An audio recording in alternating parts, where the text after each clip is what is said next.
Bonjour à tous, cette vidéo vise à réagir à la résolution votée hier, le 7 juillet, par le Parlement européen sur l'avortement. Cette résolution vise, je cite, à condamner fermement le jugement de la Cour suprême des États-Unis sur l'avortement et à demander d'inscrire un droit à l'avortement dans la Charte des droits fondamentaux de l'Union européenne. Cette résolution a été assez médiatisée, plus que d'autres, pourtant elle n'a a priori rien d'exceptionnel. Le Parlement européen avait déjà voté une résolution similaire il y a un mois, condamnant par avance le jugement de la Cour suprême des États-Unis et demandant déjà il y a un mois d'inscrire l'avortement dans la Charte des droits fondamentaux de l'Union européenne. Ces résolutions, elles sont votées par le Parlement européen dès qu'il y a des restrictions de l'avortement quelque part dans le monde. Donc elles portent sur des pays à l'extérieur de l'Europe, elles n'ont aucune valeur législative, elles n'ont aussi aucun caractère obligatoire pour les États. Elles sont en fait seulement l'opinion des députés européens sur une situation dans le monde.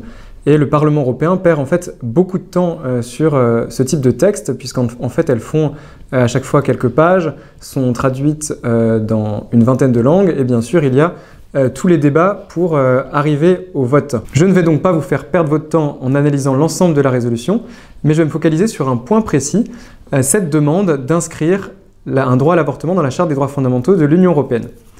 En réalité, cette demande ne peut pas aboutir pour trois raisons. Trois raisons qui en fait n'ont rien à voir avec le débat de fond sur l'avortement, mais qui sont trois raisons juridiques. La première raison, c'est que pour modifier cette charte, il faut l'accord de tous les États membres de l'Union européenne, donc 27 États, dont plusieurs comme la Pologne, la Hongrie, Malte ou encore Chypre, qui sont opposés à cette idée. Donc voilà, c'est impossible en pratique. Deuxième raison, ce serait contraire à la Charte des droits fondamentaux elle-même. Puisqu'en fait, cette charte, il est précisé à l'article 51 de cette charte qu'elle ne crée aucune nouvelle compétence et qu'elle s'applique uniquement dans le champ d'application du droit de l'Union européenne. Or, la santé, et l'avortement en particulier, relèvent des États membres, relèvent de la compétence des États membres. La Commission européenne l'a encore rappelé l'année dernière. Donc voilà, c'est très clair, y compris du point de vue des institutions européennes elles-mêmes, que cette charte ne peut pas être modifiée pour inclure un droit à l'avortement. Et dernière raison, c'est qu'en fait, si l'on prend tous les traités internationaux de protection des droits de l'homme, toutes les conventions, tous les systèmes dans le monde entier, il n'y a aucun droit à l'avortement nulle part, puisqu'en fait, il y a un droit à la vie, il y a même une protection internationale des enfants avant leur naissance, mais aucun droit à l'avortement, puisqu'un tel droit est contraire aux droits de l'homme eux-mêmes. Pour ces trois raisons, la demande du Parlement européen n'a aucun sens et n'aboutira pas.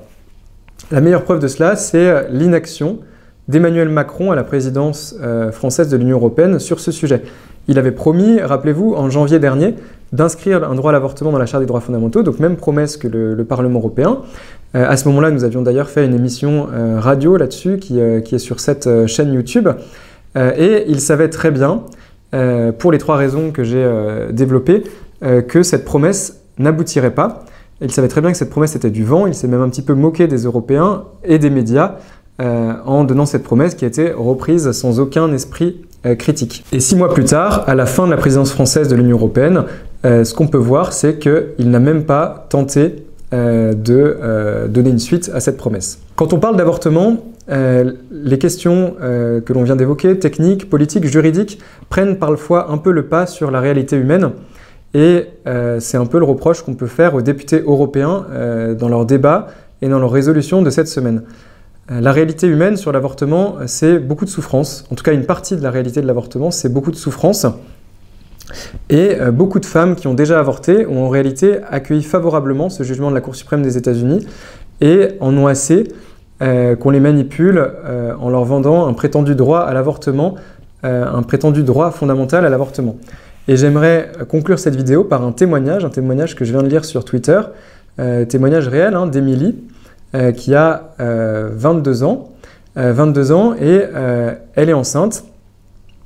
C'est sa 3e grossesse et sa grossesse était désirée. Ses 2 premières grossesses, elle avait 18 ans, elle a avorté 2 fois et à 22 ans, elle va donc chez le gynécologue, elle voit les échographies semaine après semaine et là elle réalise en fait qu'on lui a menti. Puisque c'est l'expérience que tous les parents ont. Quand on va chez le gynécologue pour une grossesse qui est désirée, on nous montre, donc c'est ce que raconte Émilie, on nous montre une échographie dès les premières semaines, dès 5 semaines, on peut entendre le cœur battre, Puis ensuite, à 10 semaines, 12 semaines, on vous montre tous les organes du bébé. Et là, le gynécologue vous dit votre bébé bouge, votre bébé bâille, votre bébé est magnifique, etc. Et donc là, tout le monde parle d'un bébé, en fait, c'est clair pour tout le monde. Sauf que quand Émilie a avorté, et ça, pareil, c'est l'expérience que vont faire toutes les femmes qui ont avorté, on ne va pas lui montrer d'échographie, on va pas lui parler de son bébé, on ne va pas lui montrer que son cœur bat, qu'il bouge, qu'il bâille, etc. On va au contraire lui parler de ses droits reproductifs et sexuels qu'elle exerce. Émilie, à 18 ans, n'avait rien su de tout cela, et voici ce qu'elle écrit des années après. Dans les mois qui ont suivi le début de ma 3e grossesse, j'ai appris à quel point mes 2 premiers bébés avortés avaient été vivants. Il semblait que tout ce qu'on m'avait dit sur le fait que mes grossesses précédentes n'étaient qu'un amas de cellules était un mensonge. J'ai pleuré pendant des nuits entières, j'étais obsédé par la pensée de mes enfants, je me demandais à quoi auraient ressemblé leurs cheveux, comment aurait sonné leur voix ou leur rire, ou qui ils seraient devenus. Je crois maintenant que l'avortement n'aurait jamais dû être légalisé et que le sang de mes enfants à naître est entre les mains de notre gouvernement. Quand j'ai lu la nouvelle du jugement de la Cour suprême des États-Unis sur l'avortement, un soulagement instantané a traversé mon corps et des larmes de joie ont commencé à couler.